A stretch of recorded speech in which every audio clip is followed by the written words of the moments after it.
धृतराष्ट्र को उस राज्य का राजा बनाया गया।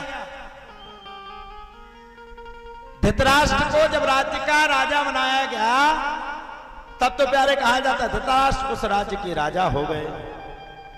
शर्त ये थी, नियम ये था, कहा यह गया था कि जब तक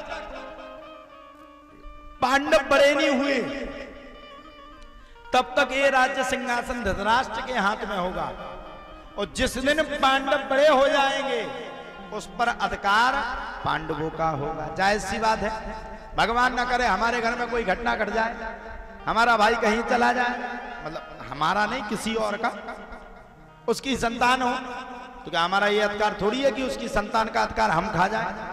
तो एक हिसाब से पांडवों को उनका अधिकार देना चाहिए था कि नहीं देना चाहिए था? बताइए, देना चाहिए था कि नहीं? पांडवों को राज्य देना चाहिए था कि नहीं? ए उषा कथा सुन लियो, पांडवों को राज्य देना चाहिए था कि नहीं? बिल्कुल देना चाहिए था। चलो भैया, राज्य भी नहीं दिया आपका, चला राज्य नहीं दिया, चल गया, लेकिन राज्य के साथ साथ कम से कम अगर राज्य नहीं दिया तो कम से कम एक काम करना चाहिए था कि नहीं? पांडवों को जीवन यापन करने के लिए 5 गांव देना चाहिए थे कि नहीं? बताइए, बताइए ना।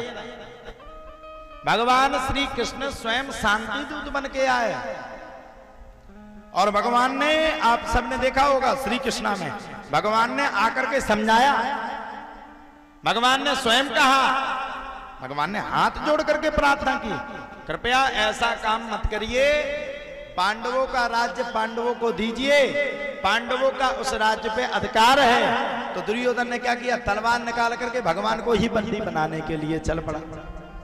भगवान बोले तेरे का हमें बना रहे तो बंदी? बोले आओ, बोले हम हैं, बोले आओ। अरे बोले हम आओ तो खुद ही जन्म हो तो जेल में, तुम कहा हमें बंदी बनाओ? भगवान ने चतुर्भुज रूप धारण कर लिया, और दुर्योधन एक कदम भी भगवान के आगे नहीं बढ़ पाया। भगवान शांति दूत बन करके आए, और भगवान के लिए दुर्योधन ने 56 प्रकार के भोग रखे, लेकिन भगवान ने दुर्योधन के भोग का त्याग कर दिया, क्योंकि भगवान ने कहा है निर्मल मन जन सो मोहि पावा, मोहि कपट छल छिद्र न भावा। भगवान ने कहा है जिस व्यक्ति का मन निर्मल होगा वही मुझे पा सकता है। बातों को सुना भैया, सब कोई रह गया, और रह करके सब सुख शांति पूर्वक बैठ गए। अब क्या किया जाए? अब कथा आगे बढ़ी।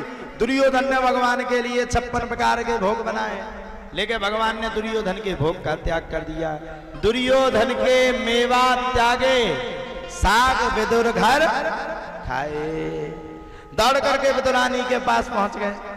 विदुरानी स्नान ध्यान कर रही थी, बेचारी को ध्यान ही नहीं रहा, नग्न वस्त्रों में जाकर के भगवान को केले की जगह केले के छिलका खिलाने लगी।